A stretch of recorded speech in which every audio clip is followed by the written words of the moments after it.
Senhor me separou para falar ao meu coração, me trouxe a esse lugar santo. Obrigado, Senhor. A essa terra santa. Obrigado, Senhor. Obrigado por tudo que o Senhor já começou a fazer e ainda vai fazer nesse dia. Obrigado. Eu estou aqui, Senhor, de braços e coração abertos para receber toda a bênção, toda a graça para mim, para minha casa, para minha família. Obrigado, Senhor. Obrigado, Senhor. Glórias a Ti, Senhor. Amém. Senhor Jesus. Vamos assentando devagarinho e cantando. Senhor Jesus. Isso. Liberta-me,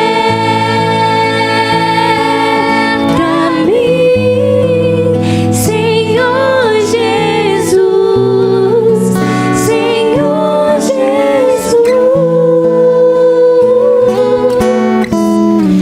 Eu te convido aí sentada, estender a mão por esses filhos espirituais tão amados, tão queridos, que vieram nos enriquecer com a partilha de vida, com esse lindo testemunho, vieram partilhar conosco. Peço que você, aí na sua oração, peça que o Espírito Santo venha sobre eles, em socorro, em favor deles.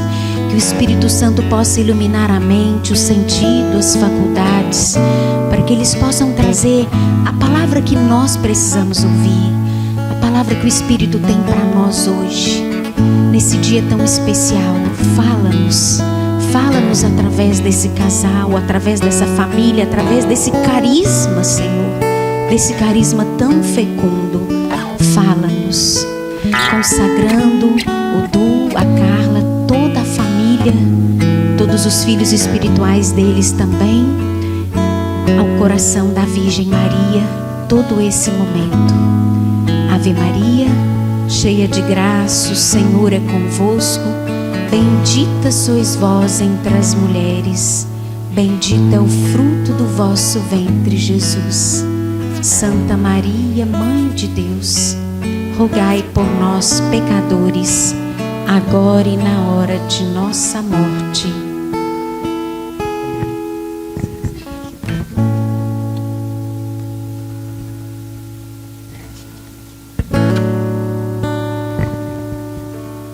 Bom dia.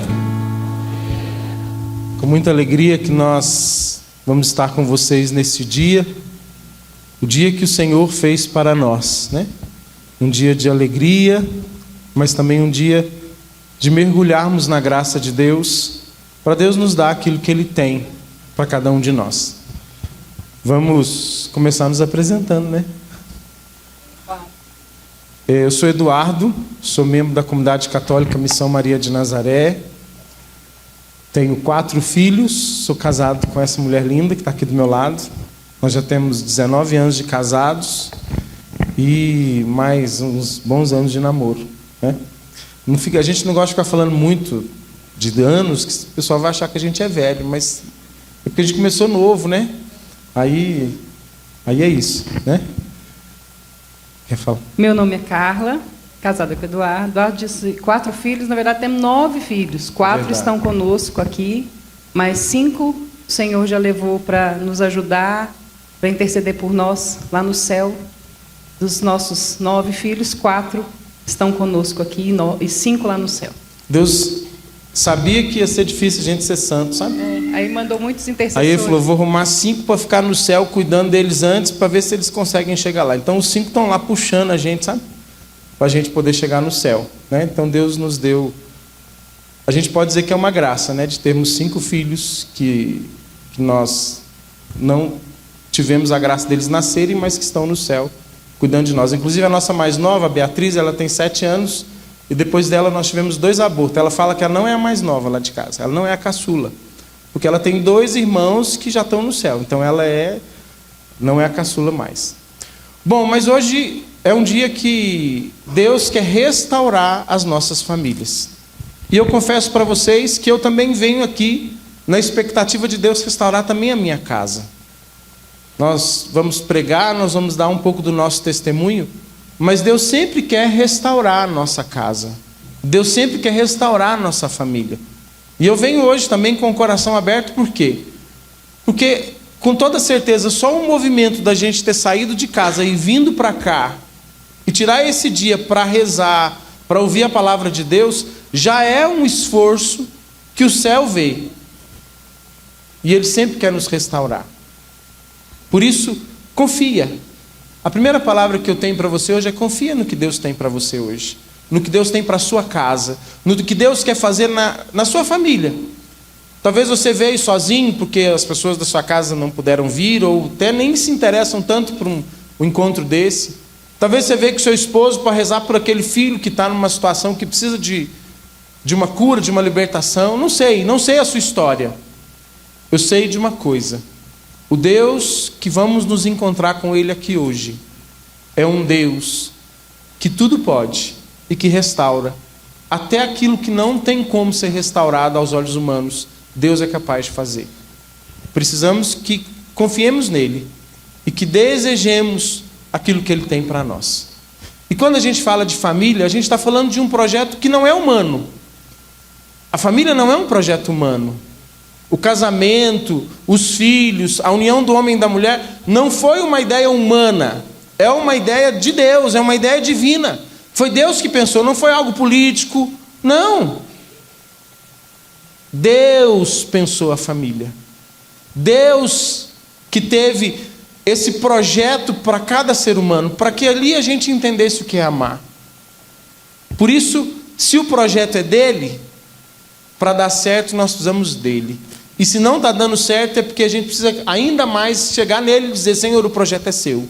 O Senhor precisa fazer com que dê certo. Pois foi Deus que pensou a família. E dentro dos temas que nós temos para o dia de hoje, tem uma frase, né, que é de São João Paulo II, que é: família, torna-te aquilo que és. Torna-te aquilo que és. E um dos grandes problemas que a gente vê hoje na família, e a gente vê que tem problemas nas famílias, é ou não é verdade?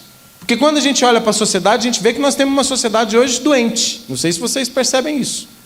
Nós temos uma sociedade hoje cheia de situações que a gente fala: meu Deus, aonde o mundo vai parar? Vocês têm esse tipo de percepção ou eu estou ficando doido? Uma das características que a gente vê uma sociedade doente é a gente pensar no tanto de farmácia que tem hoje. Vocês já repararam? Quem é daqui de Divinópolis? Levanta a mão. Nossa, a maior parte não é de Divinópolis, viu? Em Divinópolis, vou contar então, vocês já sabem. Vocês que não são. Em Divinópolis, tem quarteirão que tem 4, 5 farmácias. E se tem 4, 5 farmácias é porque vende remédio. É ou não é? Isso é uma característica que nós estamos doentes. Nós temos uma sociedade doente. E quando a sociedade não vai bem, o que está fazendo com que a sociedade não vai bem? Qual é a célula? Qual é a fonte para a estrutura da sociedade? A família. Então nós percebemos que há um problema. E quando a gente olha para essa frase de São João Paulo II, torna-te aquilo que és, é porque nós, e quando eu falo nós, eu falo enquanto sociedade, nos perdemos daquilo que Deus nos criou para ser. E quando a gente olha para a família, nós precisamos entender que Deus pensou a família para um plano dele. Um plano que Ele tem para nós. E precisamos retomar esse plano, voltar para esse plano. E nessa primeira pregação, nesse primeiro momento, nós queremos trazer da luz de Deus, da voz de Deus, aquilo que Ele quer fazer para nos restaurar, para sermos aquilo que Ele pensou para nós. Deus tem um projeto. E nós precisamos entrar de novo nos trilhos desse projeto. E às vezes muitas coisas nos tiraram do trilho desse projeto.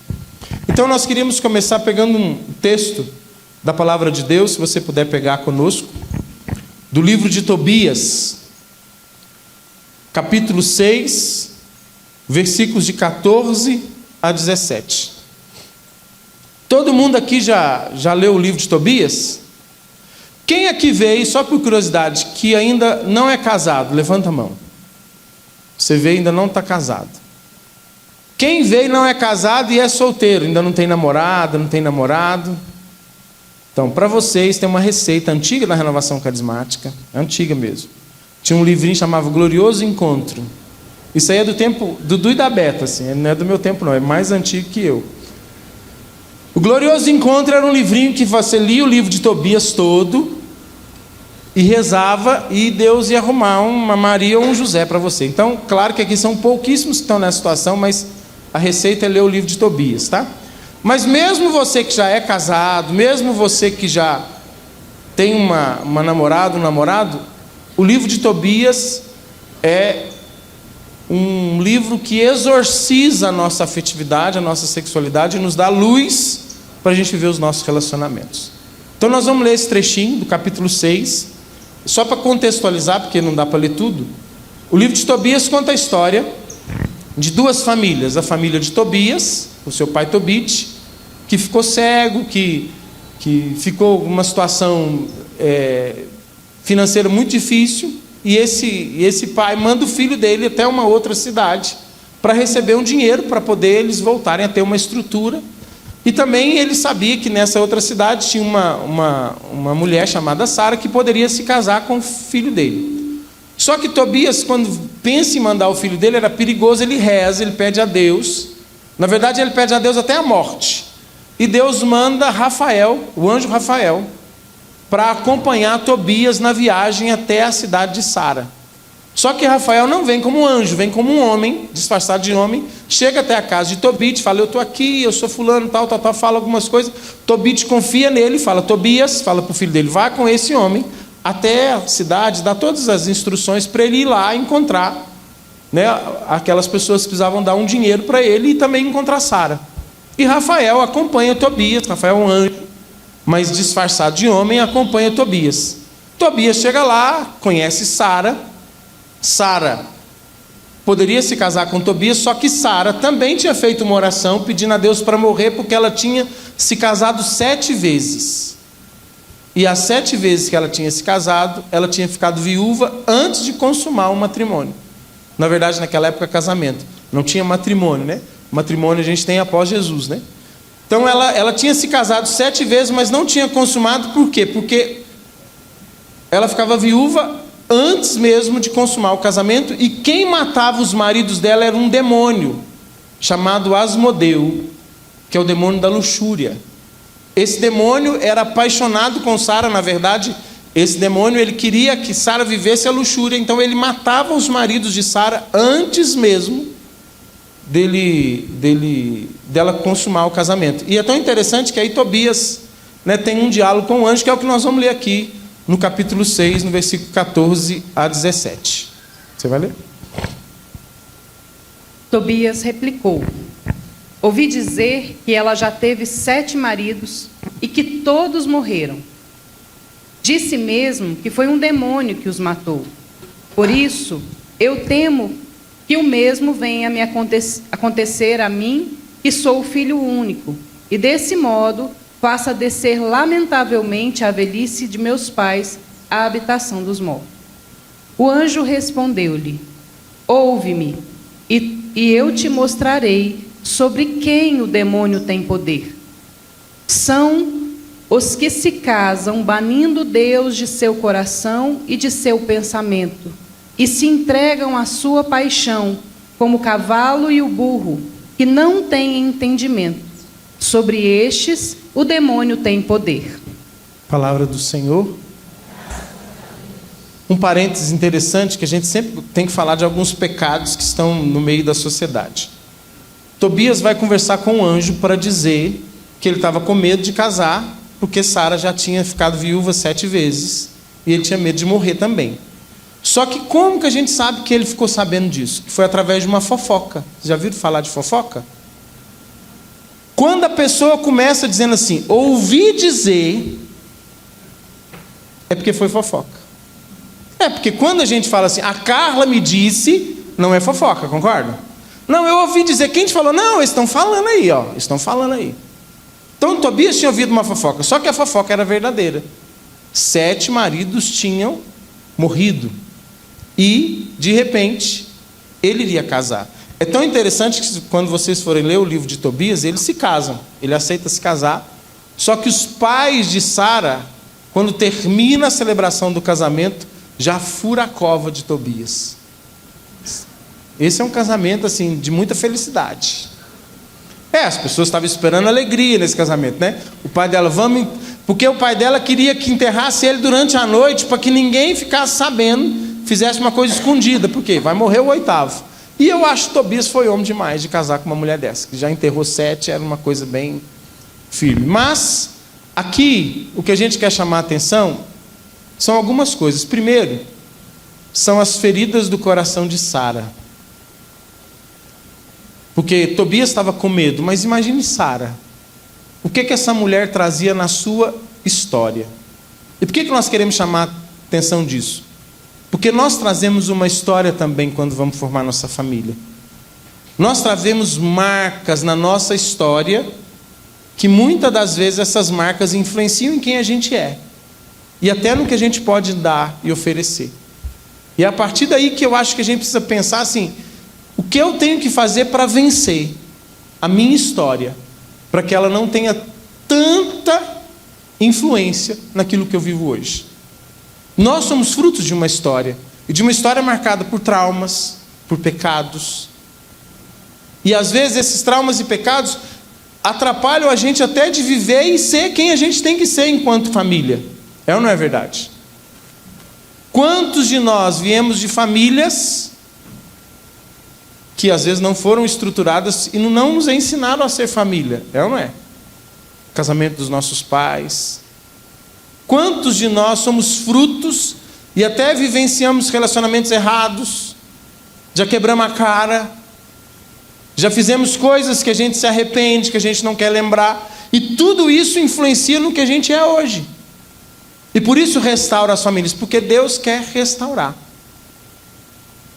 Nós também temos uma história, né? Sim, quando o Eduardo diz sobre como a gente vem da nossa história para um relacionamento, e ali, às vezes, a gente revive aquilo que a gente viveu na nossa história, né? Por exemplo, a criança que conviveu num ambiente muito desestruturado, quando, né, na sua infância, então ele cresce com aquela memória toda, com aquela história toda, com aquela consciência toda deturpada do que é o amor, né, do que é a verdade, do que como são os relacionamentos, às vezes um relacionamento cheio de traição. Então ela passa a enxergar o mundo daquela forma. Isso é o natural, é o que acontece com todo mundo. É como se aquele meio ali formasse a consciência da pessoa.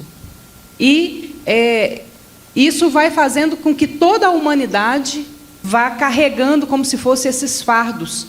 Claro, consequência, fruto do pecado original, e que a gente vem carregando uma vida inteira e passando de pai para filho, passando de pai para filho, passando de... Mas Deus pode entrar nessa história. Só Deus pode entrar nessa história. Só Deus pode reconstruir. Só Deus pode fazer novo. Eu digo isso exatamente por causa disso, das nossas histórias. Tanto eu como ele viemos de famílias desestruturadas. Viemos de uma consciência deturpada, por exemplo, do que é o casamento. Viemos de uma consciência deturpada do que é o amor. Hoje eu fico pensando da questão das crianças que ouvem músicas desde pequena, e eu até falo isso muito para mães, pais que eu tenho contato. Quando a gente ouve aquelas músicas de sertanejo ou algumas outras coisas assim que fala de me traiu, mas eu te amo. Como é que é, né? Você está com ele, mas você gosta de mim? Isso, estou com ele, mas gosta de mim. E isso vai entrando ali na cabeça daquela criança, o que é o amor de verdade, ela não sabe. Ela não sabe. Ela associa essas falas que usam a palavra amor com a verdade. Gente, isso deturpa tudo. Deturpa tudo. E, infelizmente, nós somos frutos disso, porque nós todos viemos de uma sociedade corrompida. E da nossa história não foi diferente, né? Nossa história, por exemplo, eu venho de um casamento dos meus pais, por exemplo, os dois não se divorciaram. Meu pai e minha mãe não se divorciaram, eles ficaram casados a vida toda até meu pai falecer, morando na mesma casa. Mas nem meu pai, nem minha mãe quis sair de casa por causa dos filhos. Falaram, nenhum dos dois, claro, também pela cabeça deles, que não poderiam, né, se divorciar, claro, mas Eu não consigo imaginar que o meu pai daria conta de viver longe da gente, nossos filhos dele, né? Mas era, assim, um relacionamento terrível. A gente dava recado. Eu lembro quando minha mãe tinha que falar alguma coisa com meu pai, ela falava para mim, eu ia lá falar com meu pai. Aí meu pai vinha com um recado e às vezes tinha até um termo ruim para se referir da minha mãe. Referir a minha mãe, aquela, né? Coisas desse tipo. Isso foi deixando a cabeça da gente totalmente confusa, né? Eduardo também tem uma história de divórcio, né? De pai e mãe que sempre estavam em conflito. Quer falar sobre isso? E na minha família não foi diferente, assim. Meu pai era alcoólatra, o casamento dos meus pais não deu certo. Vocês imaginassem o que o alcoolismo fez na minha casa, o que eu presenciei. A vontade que eu sempre tive antes de conhecer Jesus é de nunca me casar. Porque aquilo era um inferno. Uma casa onde tinha discussões todos os dias, uma casa onde tinha brigas todos os dias. Eu não tinha vontade de pensar em casamento. No entanto, quando a gente foi ficar noivo, a minha mãe era totalmente contra o nosso casamento. Por quê? Não é porque ela não gostava da Carla, não. Ela achava que a gente tinha que namorar e aproveitar a vida. Por quê? Porque o casamento dela foi um desastre. E ela tinha medo de eu viver esse desastre. E é tão forte que eu tenho só um irmão. Meu irmão está com 36 anos e ele não fala em casar. Ele é católico, mas ainda não tem uma caminhada, né? A gente reza para uma conversão real. Mas por que ele não fala? Porque ele tem uma casa, ele vem de uma família onde o casamento foi um desastre. E aí ele pensa assim, eu vou querer viver isso? E de verdade, quando a gente olha para alguns casamentos, a gente fala, eu vou querer viver uma coisa dessa? É ou não é verdade? E essa é a minha história, a história de um pai muito bom para os filhos, mas que gastava todo o dinheiro que tinha na bebida. De uma mãe que por revolta com o marido, também era super ausente. Então, assim, eu vivi uma casa que casamento era a pior coisa que existia. A pior coisa que existia. O meu pai só falava mal da minha mãe só falava mal do meu pai. E se não fosse Deus na minha história, e aí que entra a restauração, se não fosse Deus na minha história, eu ia replicar essa história, ou melhor, eu ia fugir de uma história igual a essa e jamais ia querer me casar. Que a gente vê isso acontecendo nas nossas famílias, né? Meu irmão também casou, depois se divorciou, e foi muito difícil a história. Né? É um ciclo, eu vejo assim um ciclo. Realmente, depois a minha irmã também casou, mas ela teve um encontro pessoal com Jesus e isso sustenta o casamento dela. Mas isso aconteceu conosco. Mas até antes de ter o encontro com Jesus, a gente via dificuldades assim, né? De pensar que aquilo poderia ter solução. Porque realmente, às vezes, a gente olha para o relacionamento e fala, não tem jeito. Não tem jeito. Não tem jeito. Mas realmente não tem jeito. Porque a nossa estrutura, ela é toda corrompida. É como se a gente fizesse uma edificação numa casa que já na base, ela está toda corroída. Isso é construir um casamento, construir uma vida numa base que está corroída. Ela já está toda definhando ali, já se desfazendo, esfarelando, feita num solo frágil. Um alicerce que não tem base. Não né? tem base. Isso tem acontecido hoje. Nós somos frutos disso. Mas Jesus teve que vir, claro, com muita cura, com muita transformação, com um processo que se dá até hoje. Hoje. Não é um processo finalizado, é um processo que se dá até hoje na nossa história. Mas Jesus teve que vir e transformar isso tudo em algo novo. Sabe, é como uma transformação de dentro para fora, de fora para dentro, até da consciência, de enxergar o amor de outra forma. O amor como decisão, como desejo de entrega, como vontade de fazer a vontade de Deus, o plano de Deus acontecer. E a gente vai se vencendo a cada dia. Eu louvo muito a Deus porque um dia nós nos encontramos, por exemplo, com o Carisma Sacramento de Amor, que foi um grande instrumento de Deus na nossa vida. Um grande instrumento de cura, um grande instrumento de restauração, um grande instrumento de transformação em nós. Eu me lembro muito bem que eu saía na adolescência, eu e Eduardo estávamos na Sacramento de Amor, né, no tempo do nosso namoro. E quando a gente namorava, a gente era membro da Sacramento de Amor, viu, gente? Só para vocês entenderem um pouco da nossa história. Isso. E a gente vivia aqui, lá na comunidade, era bem diferente hoje. Não era aqui a comunidade. A gente vivia lá dentro da casa do Du e da Beta. Era uma casinha no Esplanada. Isso. Que às vezes a gente olha o tamanho das coisas, mas Deus não olha o tamanho das obras, né? Deus, a força e a potência dele acontecem em lugares simples e pequenos, né? E nós vivemos uma restauração num lugar simples e pequeno que era Sacramento de Amor. Dentro de uma casa, de um lar, em que a gente encontrava no Du e na Beta ali algo que a gente não via nas nossas famílias. Não só nos nossos pais, mas eu não tinha um tio, uma tia que conseguiam expressar para mim a beleza de um lar, da vivência de uma família, da educação dos filhos, do contato ali, do amor. Do sentar na mesa todo dia para almoçar junto. Para almoçar, e a gente sentava também para isso, do diálogo, da partilha, da vida de oração. E ali, naquele lar, a gente conseguiu entender que tinha jeito de ser diferente. E que, na verdade, era muito melhor do que o que a gente tinha na casa da gente. Que era muito melhor, o ambiente era muito... Tinha dia que eu não tinha vontade de ir para minha casa. Eu tinha vontade de voltar para minha casa, eu queria ficar na casa deles. Né? O Du e a Beta... Eu ficava, eu não tinha vontade só não. Não é verdade? Eu tinha que voltar, mas eu ficava. A gente morava no mesmo bairro, então eu ficava. Eu almoçava mais dias na casa do Du e da Beta do que na minha casa. Porque na minha casa a gente almoçava todo mundo na frente da televisão, cada um no seu prato, cada um no seu... E lá a gente sentava numa mesa para almoçar. Eu tinha meus 17 anos, eu era um adolescente. Que às vezes a gente acha que o problema é o adolescente. Quantos pais reclamam do adolescente? Mas o que os pais oferecem para os adolescentes? Esses dias nós fomos fazer um curso, eu e a Carla fomos fazer um curso sobre adolescência, né? Uma coisa interessante. A gente nem tinha programado de falar, mas eu lembrei agora. E nesse curso, o padre que deu esse curso para a gente, ele falava do ambiente. O ambiente, ele falava da ecologia, né? Ecologia é um ambiente. Que o ambiente ele faz muita diferença na vida de uma criança e de um adolescente. E o ambiente onde eu encontrei segurança, onde eu encontrei a restauração de Deus para a minha vida, foi o ambiente da Sacramento de Amor. Foi o ambiente da casa do Eduardo e da Roberta. Aquele ambiente mudou a minha vida. Não só pelo testemunho deles, mas pelo que Deus fazia naquele carisma, naquela família, e através dele fez em mim.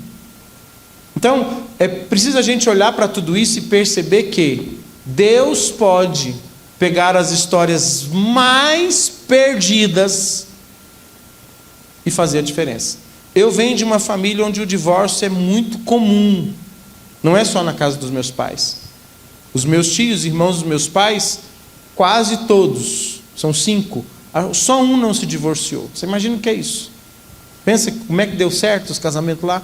Pensa como é que foi bom. Só um não se divorciou. Então, a gente vem dessa história de primos que têm filhos sem ter casado. Nós vemos de uma história onde tínhamos tudo para dar errado. E Deus fez com que tudo desse certo. E o mais legal em tudo isso, claro, nós tivemos essa experiência na nossa adolescência. Mas Deus tem um plano para a família. Deus quis que o ser humano vivesse em família.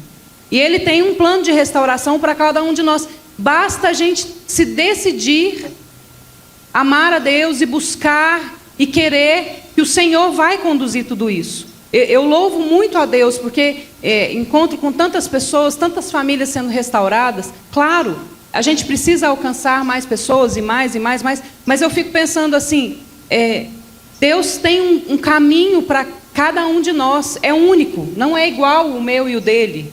Não é igual o do Du e da Beta, não é igual o de nenhum de nós. Tudo é diferente, mas Deus tem um caminho de restauração para cada lar. E o que mais a gente precisa é confiar em Deus.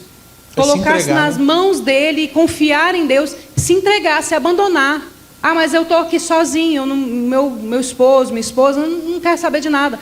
Seu caminho Deus sabe. Você precisa se agarrar em Deus e buscar tudo isso. E a gente sabe que, e aí depois nós vamos ter um outro momento que a gente vai falar um pouco da resposta, né? Mas a gente sabe que reformar uma casa é mais difícil do que construir, é ou não é? Quem já reformou casa aqui, morando na casa?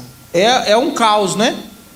Por isso quando a Carla fala que até hoje a gente vive lutas, porque nós estamos em reforma. Só que eu quis a reforma na minha casa, e eu quis esse Deus na minha casa, para que meus filhos não precisassem reformar, para eles fizessem só a construção. Porque aí vai ser muito mais fácil. Todos dois têm lutas, viu, gente? Não há nesse mundo uma família que vive uma vida sem luta. Não há. Pode ser a mais santa. Eu estou falando do Ida Beta, mas quantas lutas eles enfrentaram? Deram muito testemunho para nós, inclusive das lutas. Mas é mais fácil a gente construir do que reformar. E nós tivemos que reformar a nossa história. Nós tivemos que olhar para a história dos nossos pais. E até por quê? Porque foi na adolescência que a gente encontrou Deus. Foi na adolescência que a gente foi dar uma resposta para Deus. Ou seja, já tinha muita coisa que já estava construída, que teve que ser desconstruída ou reformada e refeita. Então foi mais difícil. Agora, quando a gente se abre a essa restauração de Deus, Deus restaura, e aí nós quebramos um ciclo. Eu acho que isso é importante, é quebrar um ciclo. De falar assim, não, a partir de hoje eu vou tomar a decisão de ser diferente na minha casa. Eu quero Deus na minha história. A gente trouxe esse texto do livro de Tobias, porque pensa a história desses dois, principalmente de Sara. O medo, a angústia, o trauma de ter ficado viúva 7 vezes. Pensa o coração dessa mulher, que às vezes é o coração de cada um de nós que estamos aqui. Às vezes é o seu coração. Você não ficou viúva ou viúva 7 vezes, mas quantas lutas você já enfrentou? Quantas vezes você pensou e às vezes até veio para cá pensando que não dá certo mais, que não tem jeito mais. Só que eu digo para você, tem jeito. Porque nós não cremos num Deus que é limitado. A graça de Deus não tem limites. E aí a gente tem que olhar claro, porque Deus também não é mágico. Porque muitas vezes a gente quer a mágica de Deus. Deus, faz uma mágica então. Vou sair da sacramento de amor hoje. Deus fez a mágica. E a minha casa agora está restaurada. Não, Deus não é mágico. Deus é Deus. E Ele age na nossa história a partir da nossa decisão por Ele. A partir da nossa entrega a Ele. E muitas das vezes essa entrega vai custar de nós sacrifício. E aí eu gosto dessa palavra por quê? Porque Tobias pergunta para o anjo, e aí eu vou morrer, como é que vai ser o esquema aí, meu Deus? Tem um demônio. Assim como talvez tem demônios na sua família. Assim como talvez o inimigo tem pisado na sua casa, no seu casamento, nos seus filhos.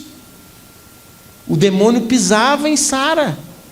Ele vencia. Pensa, Sara era derrotada pelo demônio. Talvez a sua casa também tem demônio aí que tem vencido. No vício, na discussão, na traição, no adultério, nas mentiras, eu não sei, na doença.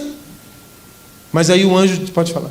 E às vezes a gente pensa só no outro. Quando a gente ouve tudo isso, a gente pensa, na minha casa está acontecendo tudo isso. A culpa é dele. A culpa é dele, o demônio está lá, atormentando meu marido no vício, por exemplo. Mas a gente também precisa fazer a avaliação da gente, da vida da gente. Será que eu estou gostando dessa escravidão? Será que eu tenho gostado de me fazer de vítima? De ser uma vítima do relacionamento? Será que eu tenho me tratado como uma pessoa que... eu sou uma coitada mesmo, olha aqui. Parece assim, para ter um conforto, para as pessoas terem compaixão de mim. Até para ser vítima, né? Eu sou coitado da minha vida, né? Alguém sempre faz isso comigo, né? Isso, alguém sempre faz isso comigo. Imagina Sara, né?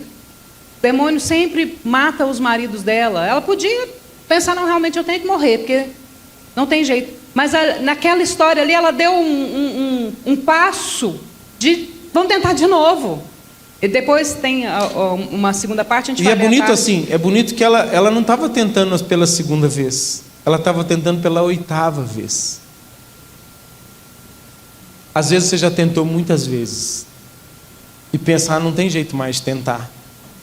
Ela estava indo para a 8ª tentativa, angustiada, sofrendo, mas ela estava indo para a 8ª. Mas aí o anjo diz para Tobias, e aí agora eu quero dizer principalmente para os homens que estão aqui, porque nós homens precisamos tomar a autoridade que nós temos enquanto homens na nossa casa. E a autoridade que temos enquanto homens não é a autoridade de mandar, a autoridade de ser o chefe, não, é a autoridade espiritual. Tem muita família que a coisa não anda porque o homem não é um homem de Deus. E que toma a autoridade espiritual de dizer: na minha casa nós precisamos de Deus, acima de tudo e de todos. Porque foi isso que o anjo quis dizer para Tobias. Olha o que ele disse para ele. O anjo respondeu: você está com medo de morrer? Você está com medo do demônio? Olha o que o anjo diz: ouve-me, e eu te mostrarei sobre quem o demônio tem poder. Gente, essa frase é muito forte. Ouve-me, ouve a voz de Deus, e eu vou te mostrar sobre quem o demônio tem poder. Se o demônio está tendo poder sobre a sua família, sobre a sua casa, escuta aqui, para você entender sobre quem o demônio tem poder. Olha o que ele fala. São sobre aqueles que se casam, banindo Deus de seu coração e de seu pensamento, e se entregam à paixão como o cavalo e o burro, que não tem entendimento. Sobre esses o demônio tem poder. Que se casam, banindo Deus de seu coração e de seu pensamento, e se entregam à sua paixão como o cavalo e o burro, que não tem entendimento. Sobre esses o demônio tem poder. Gente, aqui tem uma receita para a gente fazer uma libertação na nossa casa. Para acontecer a verdadeira restauração na minha casa. Para restaurar minha casa, eu preciso perceber se eu não estou tirando Deus do meu coração e do meu pensamento. Esse é o primeiro ponto. O que tira Deus do nosso coração e do nosso pensamento? Você sabe? O que tira? Pode falar. Eu sei que tem muita gente, você talvez está com vergonha. O que pode tirar Deus do meu coração e do meu pensamento? Não, mas eu penso em Deus, eu rezo. Só que, aí nós vamos para a doutrina, para o magistério da igreja. Tem algo que rompe a nossa amizade com Deus. O pecado. A primeira coisa, se eu quero minha família restaurada, eu preciso romper com o pecado. O pecado, por mais que eu reze, se eu estou em pecado, e em pecado grave, pecado mortal, eu não tenho amizade com Deus. Isso é teológico. Isso não é, eu não estou inventando isso aqui. Isso está no catecismo da igreja. Se eu estou em pecado, se eu tenho muito tempo que eu não me confesso, ou se eu me confesso, mas eu não mudo de vida, eu estou banindo Deus do meu coração e do meu pensamento. Não existe restauração de Deus se eu não tomar uma decisão de romper com o pecado. E aí eu pergunto para você, a primeira pergunta que eu já faço para você: e aí? Você tem vivido uma vida fugindo do pecado? Distante do pecado? Ou pelo menos lutando contra o pecado? Ou você deixou o pecado ficar ali porque não tem problema? Porque nós temos hoje um discurso relativista que fala assim: não, o que tem? Deus ama a todos. É verdade, Deus ama a todos. Mas nesse amor Ele exige de nós, para estar perto dEle, uma vida condizente com aquilo que a gente diz que acredita. Porque diante de Deus o pecado não pode chegar. Deus ama o pecador, mas não ama o pecado. Mas o pecador que insiste em estar no pecado, é como se ele estivesse dizendo um não para Deus. E eu não poderia dizer para você e falsificar uma restauração de famílias, porque às vezes a gente falsifica ela de um Deus que ama sim, de um Deus que acolhe, tudo isso Deus faz, mas Ele faz a partir da nossa decisão de romper com o pecado. Eu preciso romper, senão não tem restauração. Madalena, quando é colocada lá para ser apedrejada diante de Jesus, Jesus fala: ninguém te condena, nem eu te condeno, mas vai e não peques mais. Não dá, meus irmãos. Não dá para a gente ter um pé em Deus e um pé no mundo. Não dá para a gente ter uma família mais ou menos de Deus, porque aí não tem restauração. E aí que o demônio tem poder, porque Apocalipse vai dizer: ou é quente ou é frio, morno, eu vou te vomitar. Com muita tranquilidade, sem querer te condenar, sem querer nada. Mas se eu não abrir os seus olhos, não tem restauração. Não tem. Uma das coisas, quando a gente fala do testemunho do Dudu e da Beta na nossa vida, uma das coisas que a gente mais via naquela casa era a luta contra o pecado. Era casal que quando tinha alguma coisa errada, ia buscar a confissão. Se não tem isso, a gente está banindo Deus do nosso pensamento e do nosso coração. Ah, mas eu vou na igreja. Claro, e é um esforço, mas o fato de ir na igreja, o fato de vir no Restaura as Famílias, ele precisa gerar em nós um desejo de dizer: eu não vou mais buscar isso, porque isso é pecado, e isso me afasta de Deus. E às vezes eu fico tentando que as coisas dê certo, eu fico tentando que as coisas se resolvam, mas não resolve. Por quê? Porque eu não tenho coragem de romper com o pecado. Aqueles que tiram Deus do coração e do pensamento, o demônio tem poder sobre eles. E depois tem um segundo ponto, que também é pecado, mas que é uma das coisas que mais enganam o ser humano hoje, que é aqueles que se entregam à sua paixão, como o cavalo e o burro, que não têm entendimento. O que o anjo está querendo dizer com isso? A Carla falou uma coisa muito importante, que eu acho que às vezes a gente não entende, porque a gente está dentro de uma sociedade que deturpou aquilo que a gente fala que é amor. Porque hoje, quando a gente fala de amar alguém, a gente acha que é sentimento, que é paixão. E amor não é isso. E às vezes, em muitas das hipóteses, também é sexo, né? É. Sexo ainda em situações de pecado. Tem momentos que fala fazer amor, e ali fazer amor tem duas pessoas que não têm compromisso um com o outro. Então, a palavra amor, ela foi deturpada. A palavra amor, ela foi distorcida na sociedade, porque acho que ela é tão importante, tão impactante, e teria condições tanto assim de fazer o ser humano encontrar Deus, porque Deus é amor, que de repente o demônio pegou e falou assim: não, vamos pegar essa palavra que é tão mágica e distorcer, que é a maior vocação, né? O significado dela. Vamos distorcer, eu vou distorcer o significado da palavra amor, para que o ser humano não possa mais enxergar o que é amor. E ali, para mim, nessa situação está a fonte de todos os traumas que nós vivemos. No desamor, né? No outro se tornar um objeto, porque o contrário do amor, o contrário do amor é o uso, né? É tornar o outro um objeto. Então, aí está para mim a fonte de todo pecado, de todo trauma das relações humanas. Aonde está aquilo que a gente às vezes é vítima, porque hoje amor é a gente ficar feliz, amor é o desejo, né? E aí quando o anjo fala que é o cavalo e o burro, porque ele compara ao bicho. E quantas pessoas vivem suas relações família, entre aspas, como o cavalo e o burro, em busca do prazer, em busca da paixão, em busca de satisfazer desejos. Você sabia que nenhum animal é capaz de amar? Sabia disso? Sabia que aquele cachorrinho bonitinho, ontem nós fomos no aniversário, né? Tinha um tanto de cachorrinho bonitinho. Sabia que aquele cachorrinho não ama? Sabia disso? Não, mas o meu me ama, Eduardo. Você não sabe como é que é o meu cachorro lá em casa. Quando eu chego, ele bana o rabo, ele chega todo, né? Não, ele não te ama. Na verdade, ele tem um desejo de buscar o prazer e de fugir da dor. E como você oferece para ele algum tipo de prazer, ele é atraído por você.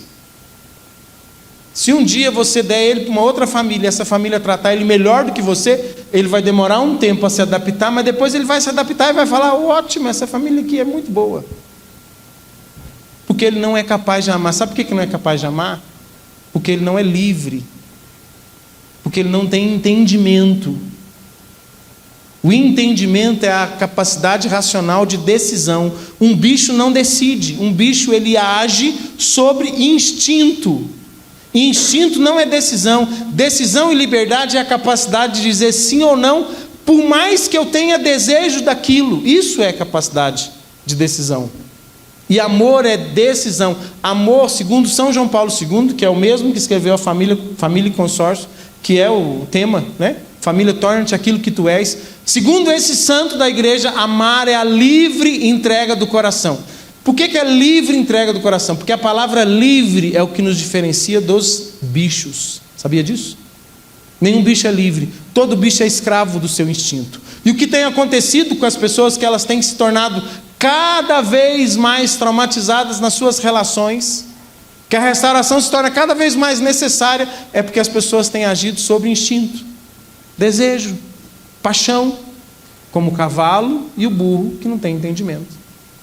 onde a gente às vezes quer se relacionar com o outro porque o outro pode me dar algo, porque o outro pode me oferecer algo, e isso não é amar. Amar é entrega, amar é dar sem querer nada em troca. Isso é amar de verdade. Quando a gente pensa em amar, o grande símbolo do amor é a cruz, é sacrifício. Isso é amar. Amar é dar, mesmo que o outro não mereça. Isso é amar. Só que às vezes a gente está tão machucado, tão ferido, tão destruído pelo mundo, em que a gente não consegue dar. A gente só consegue enxergar a gente. A gente só consegue olhar para dentro de nós mesmos e pensar: como eu queria que fosse assim, como eu gostaria que me amasse assim. As carências vão tomando conta da nossa história, da nossa cabeça, de nós, mas só Deus pode preencher o coração humano. Não adianta. Claro que a gente tem que buscar se relacionar bem, mas só Deus pode preencher as carências, os vazios, curar minha história, preencher coisas ali que precisavam ter sido preenchidas por outras pessoas. E às vezes o Du não vai dar conta de preencher, e eu não posso depositar toda a minha esperança nele. Se eu depositar minha esperança em Deus, Deus pode me preencher. E ali depois eu consigo me doar a Ele, fazer toda a diferença na vida dele. E permitir também que Ele me ama. Porque muitas vezes eu não consigo nem permitir que Ele me ame. Nem permitir, eu estou tão ferida que eu não dou conta. O ser humano é assim, está tão ferido que ele não dá conta de permitir que o outro chegue e o ame simplesmente por amar. Eu lembro uma vez, eu não lembro se foi, eu ouvi o Tibiadeia falando, não sei se foi ele, você vai me ajudar a lembrar. Que a esposa, ela tinha muitas situações em que acontecia alguma coisa. Por exemplo, o marido se ausentava e ia para um lugar fazer encontrar com alguém, que seja... Uma pregação. Assim, uma pregação, eu sei isso. Qual é o caso. Você se lembrou, né? E quando voltava, aqui o ambiente tinha assim, tinha tornado um inferno a casa deles. E aí, que a esposa ficava mal. Toda vez que ele saía, ela ficava mal. Ela sempre queria que ele ficasse só grudado nela. É como se ela fosse assim, colada nele, porque senão ela ficava destruída. É como se ele não amasse mais ela, se ele não tivesse ali o tempo todo. Eu acho que foi o Tibiadeia que falava sobre isso mesmo, não lembro. Aí, um dia ele rezando, Deus falou com ele assim: isso tudo é por causa dos traumas dela. Então, diga para ela que você não é o pai dela. Diga para ela que você não é o pai dela.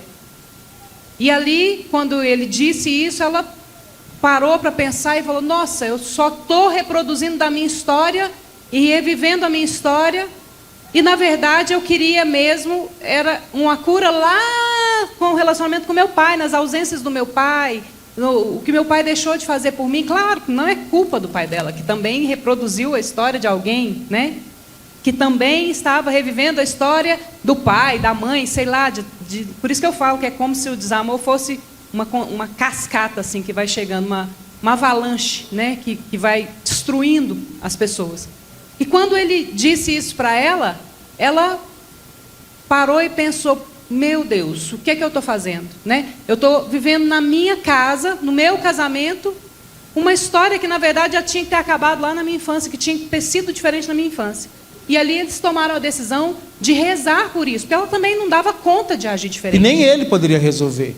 E pensa ele, como que ele ia dar conta de resolver? Só se ele ficasse colado nela, e mesmo assim, como que ele ia dar conta não resolveria. De ficar colado nela o dia inteiro, e mesmo assim, jamais ia preencher aquele buraco que ela lá de trás. Por isso, só Deus pode restaurar aquilo que foi danificado. Só Deus pode restaurar na nossa alma aquilo que o pecado, de alguma forma, tocou. Só Deus. Só um encontro pessoal com Jesus e a decisão de amar, né? Que a decisão de amar vem do próprio Deus, que Deus é a fonte do amor. É mais ou menos assim a matemática. Eu nasci para amar. E eu nasci para Deus me amar. O grande problema das pessoas é assim: eu quero amar a Carla e quero que a Carla me ame. Mas eu preciso de reciprocidade, claro, o mínimo de respeito e dignidade. Mas jamais a Carla, viu? Quero olhar nos seus olhos e dizer isso para você. Jamais a Carla pode me preencher. Jamais. Ela pode ser a melhor mulher do mundo, ou a pior. Na verdade, ela é a melhor. Mas ela não é capaz de me preencher. Isso é algo que está aí presente. Quantas vezes a gente fica brigando, cobrando, querendo do outro aquilo que o outro não é capaz. O seu marido, a sua esposa não são capazes de preencher você. Não. Só Deus. Por isso que a gente precisa entender o que é amar. Quando a gente fala o que é amar, a gente sai dessa ideia de instinto, de paixão, de desejo, de vontade de ter o outro. Não, isso não é amar. Amar é se entregar. E essa é a decisão que restaura. Quando eu tomo a decisão de dizer, eu vou amar a minha casa, mesmo que eles não mereçam, mesmo que eu não tenha retorno, mesmo que o meu marido ou minha esposa às vezes não estão no momento que talvez eles vão retribuir aquilo, eu vou amar. E a partir desta decisão de dar sem receber nada em troca, que foi o que Jesus fez por nós na cruz. Jesus não colocou condição, eu vou morrer aqui, mas é o seguinte, eu só vou morrer se vocês forem no restauro para as famílias da Sacramento de Amor. Ele não colocou nada disso como decisão. Ele quis amar de forma livre. E nós precisamos aprender a amar de forma livre. Senão, nós vamos ficar batendo a cabeça, e um bando de gente vazia, porque nenhum outro ser humano pode te preencher. Eu me lembro uma vez, aqui em Divinópolis, a gente trouxe um pregador da teologia do corpo chamado Christopher West, e ele deu um testemunho bem legal, que eu gosto muito de contar esse testemunho dele, porque ali me fez entender muito sobre o meu matrimônio, sobre a minha casa. Ele estava fazendo 25 anos de casado com a esposa. Pensa, 25 anos de casado. E aí, nesse aniversário de bodas de prata deles, eles saíram para jantar, os dois. Foram jantar, bonitinhos os dois, arrumaram um restaurante romântico para os dois jantar, e aí eles começaram o jantar lá, 25 anos de casado, deram a mão um para o outro, todo romântico, né? E ele virou para ela e falou assim, meu bem, eu queria te dizer uma coisa. Tem 25 anos que nós estamos juntos, e você nunca me preencheu. Aí ele conta assim de uma forma bem engraçada, que quem estava perto, o garçom, quando ouviu aquilo, pensou, poxa, vão separar agora. Demorou 25 anos para descobrir que a mulher não preenchia ele. Agora eles vão largar um ao outro. E aí a esposa deu um sorriso, né? E falou assim, é recíproco, você também nunca me preencheu. Pronto, acabou, divórcio. Aí ele falou para ela assim, graças a Deus nós entendemos isso. Que só Deus é capaz de nos preencher. Porque se eu esperasse de você e você esperasse que eu te preenchesse, nós estaríamos fadados a uma frustração, a um casamento que ia acabar. Esse tem que ser o entendimento do que é o amor de verdade. O amor de verdade é aquele amor que só Deus pode nos dar. E a partir de ser amado por Deus, nós somos capazes de amar. Quando a gente fala do nosso encontro com Jesus, que mudou a nossa vida, que mudou a nossa ideia sobre matrimônio, que mudou a nossa ideia sobre casamento, e que fez com que a gente tomasse decisões diferentes dos nossos pais, foi porque um dia Deus nos amou. E a gente entendeu que Ele era a razão da nossa vida. A razão da minha vida não é o meu casamento. Viu, Carla? E mais do que Deus, claro, Deus sempre nos amou como família. Eu costumo dizer isso assim, eu percebo a presença de Deus na minha casa. Eu sinto Deus na minha casa. Eu sinto Deus no Du, nos meus filhos. Eu sinto Deus. Mas mais do que como família, Deus me amou como pessoa. Deus, um dia, olhou nos meus olhos e me amou. Amou a mim, Carla. Tenho certeza que amou o Eduardo, amou a pessoa. E a partir daí as nossas curas pessoais, a cura dos nossos traumas, a cura da nossa vida, a gente foi se decidindo por Deus. Não por mérito nosso, porque o próprio Deus vai vendo o coração, a entrega do coração, assim, o desejo de buscar buscá-lo e aí Ele mesmo nos impulsiona, né? É algo natural. É algo natural. Deus vai... Se Ele percebe dentro de um coração um desejo profundo de ser dele, Ele mesmo vai impulsionando e Ele mesmo vai motivando. mesmo com lutas, com problemas, com traumas, com dificuldades, mas Deus me amou. E a partir disso, tudo se fez novo. Tudo se fez novo. Foi fácil? É fácil? É difícil? Tem dia que eu falo assim, quando às vezes acontece uma situação, eu falo assim, nossa, tem que matar essa feminista que tem dentro de mim. Tem dia que ela tá daquele jeito, eu tenho que matar essa feminista que tem dentro de mim, eu tenho que rever meu pensamento, minha consciência. Mas o amor de Deus que vai se encontrando comigo, que me acompanha durante toda a vida, Ele vai transformando a minha história, transformando a minha consciência, transformando as minhas relações. Por isso eu digo, enquanto família, claro, Deus precisa nos amar enquanto família, mas você precisa deixar o seu coração se encontrar com Deus como você, sabe, você mesmo, não sempre preocupado, claro, não no coletivo. Não no coletivo, é exatamente isso. Eu lembro uma vez também das duas metades, duas pessoas incompletas se relacionando, gente, dá errado. A pessoa precisa estar completa, cheia, inteira. E a partir disso, se relacionar. Claro, muitos de nós entramos no matrimônio, no casamento, dessa forma, incompletos, defeituosos, né? Cheios de traumas. Mas Deus pode fazer. E Deus quer libertar a nossa casa dos demônios que nos aprisionam. Deus quis libertar Sara. Deus quis libertar a história dela. Deus quer libertar a sua história, para que depois disso você consiga cumprir a missão que Deus tem para a sua vida. Que às vezes a gente fica lutando para a coisa dar certo e esquece de que só Deus pode fazer dar certo. Eu queria, pegando isso do que a Carla está dizendo, dizer para você que Deus quer começar a restauração da sua casa a partir de você, a partir de uma cura do seu coração. Deus te conhece, Deus sabe a sua história, Deus sabe das lutas, dos demônios que já te atormentaram, Deus sabe como você chegou até onde você está hoje. Deus não é indiferente a nada disso. E é a partir da sua história, dos seus erros, dos seus acertos, daquilo que você traz de carências, de cobranças, de ciúmes e tantas lutas que você enfrenta dentro de você, é a partir dessa história, não é a partir de outra história. Porque às vezes você pode estar dizendo assim, mas a minha história é diferente, mas comigo foi diferente. Deus quer tocar na sua história, na sua vida, porque é a partir dela que Deus quer restaurar a sua casa. Se Deus não restaurar você, não tem jeito dele restaurar o casamento, não tem jeito de restaurar a família, porque Deus toca nas pessoas.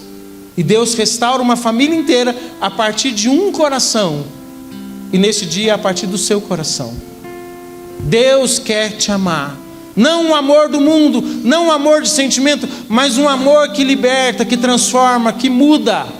Um amor que corta ciclos de desamor. Eu não sei a sua história.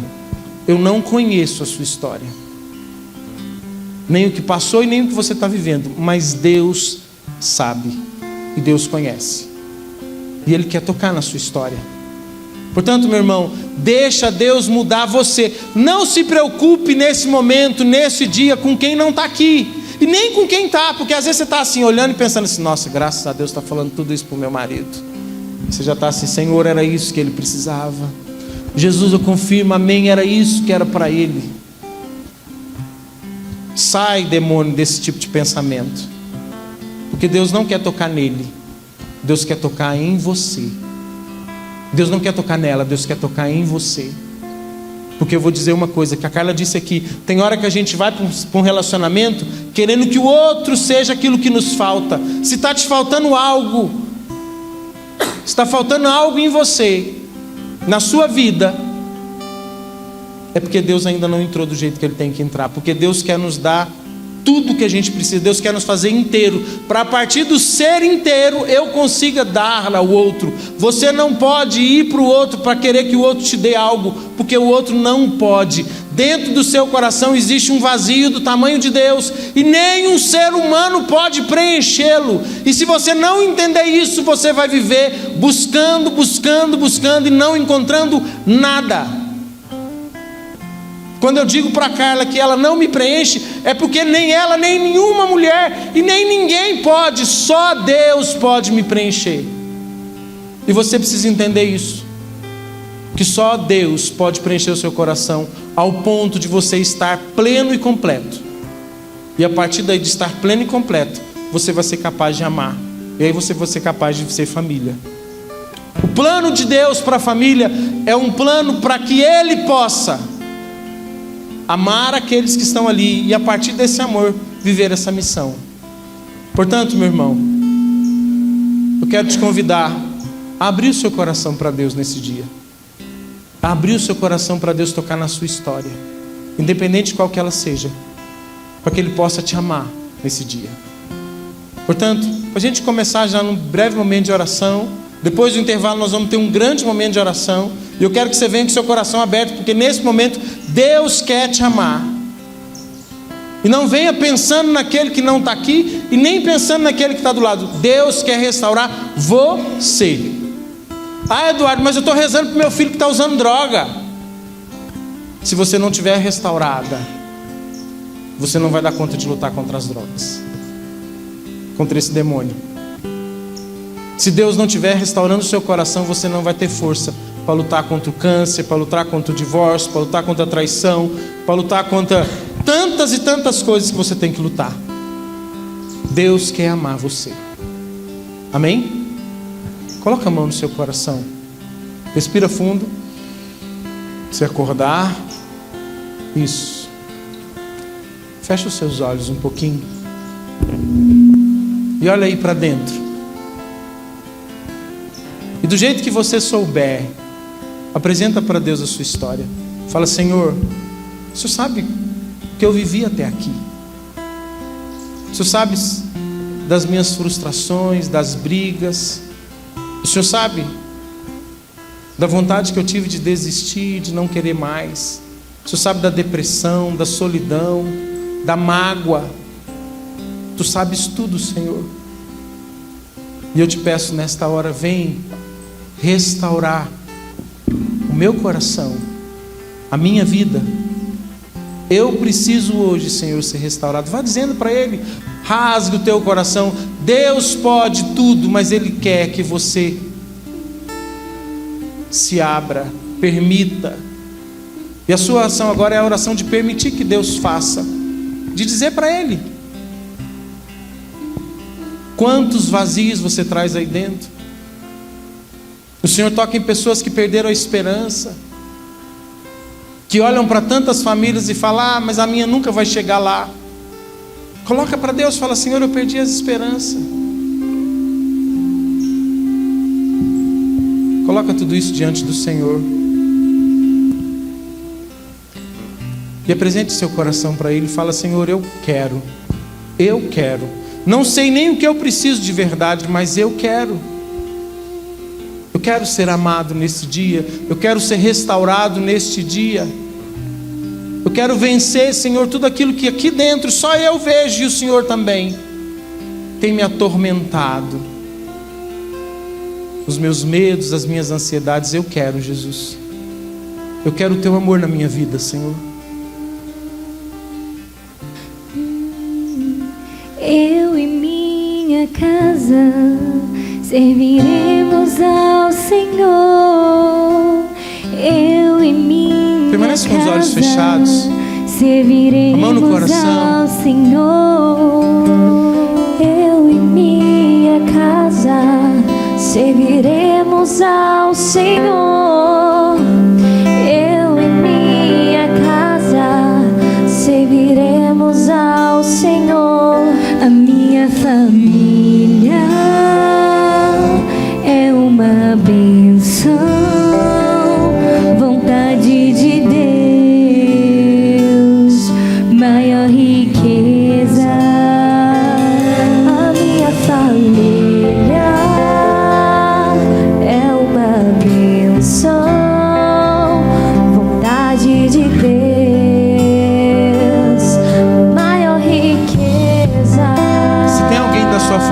do seu lado, marido, esposa, filho, irmão, não sei quem é, dá a mão para essa pessoa.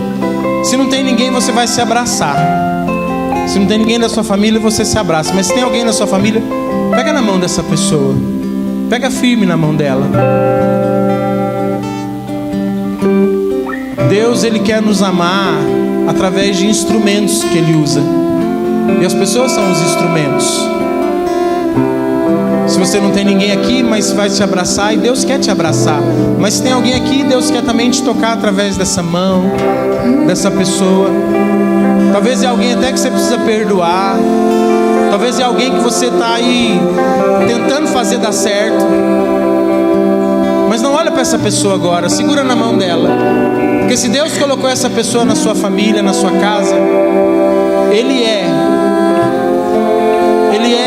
presente nela. E você não está segurando a mão dele ou dela, mas a mão dele. Principalmente se é o seu marido ou sua esposa, Deus quer que você o ame nele e nela. Eu preciso amar Deus na Carla. Por isso segura a mão forte dela e canta de novo esse refrão. Canta isso. Eu e minha casa serviremos ao Senhor. Serviremos ao Senhor. Eu e minha casa serviremos ao Senhor. Eu e minha casa serviremos ao Senhor.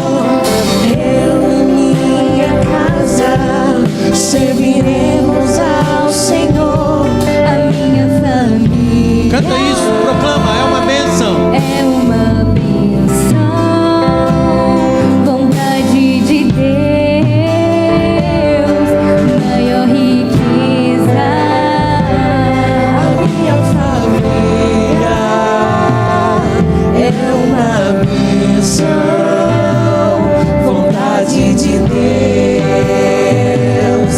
maior riqueza.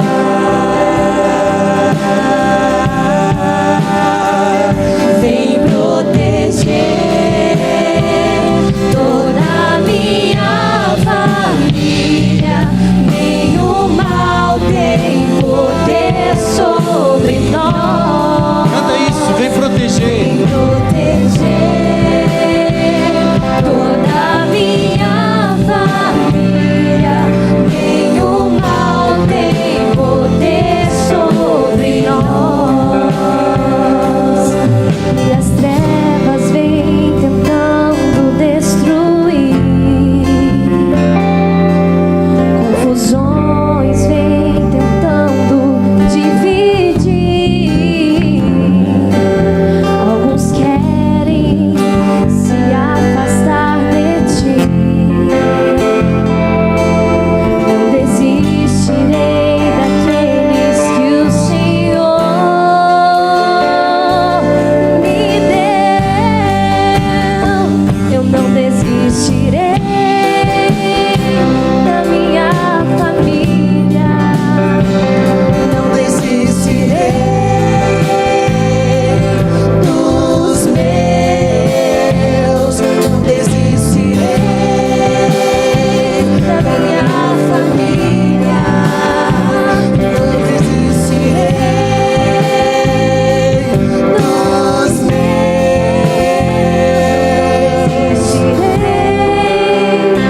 Da minha família.